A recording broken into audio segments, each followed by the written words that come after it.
नमस्कार, ज्योती अन्नपूर्णा किचनमध्ये तुमचं स्वागत आहे। थंडीचे दिवस चालू आहे आणि थंडीच्या दिवसात बाजारात छान अशी हिरवी मेथी येते।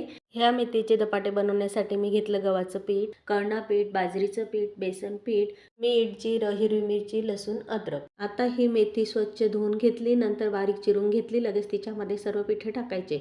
5-6 लोकांचे धपाटे बनवण्यासाठी मी एक मोठी जुडी मेथी घेतली। त्याच्यासाठी गव्हाचं पीठ हे 2 वाटी, तर तिघं पिठं कळना, बाजरी आणि बेसन पीठ हे 1-1 वाटी वापरायचं। तुमच्याकडे कळना बाजरीचं पीठ नसेल तर तांदूळाचं पीठ वापरलं तरी देखील चालेल। आता सर्व प्रकारचे पीठ, त्याच्यात मीठ, हिरवी मिरचीचा ठेचा टाकला आणि सैलसर पीठ भिजवून घेतलं। धपाटे करण्यासाठी चमच्याने टाकता येईल असंच पीठ भिजवायचं। आता परातीत पोळपाट ठेवायचं, त्याच्यावर कॉटनचा कपडा टाकायचा आणि कापडवर थोडंसं पाणी टाकायचं। त्याच्यावर 1 चमचा पीठ टाकायचं आणि सारखा धपाटा थापून तव्यावर शेकून घ्यायचा। हे धपाट्यांची सविस्तर रेसिपी बघण्यासाठी फोटोच्या खाली त्रिकोण आहे त्याच्यावर क्लिक करा आणि नक्की बघा। धन्यवाद।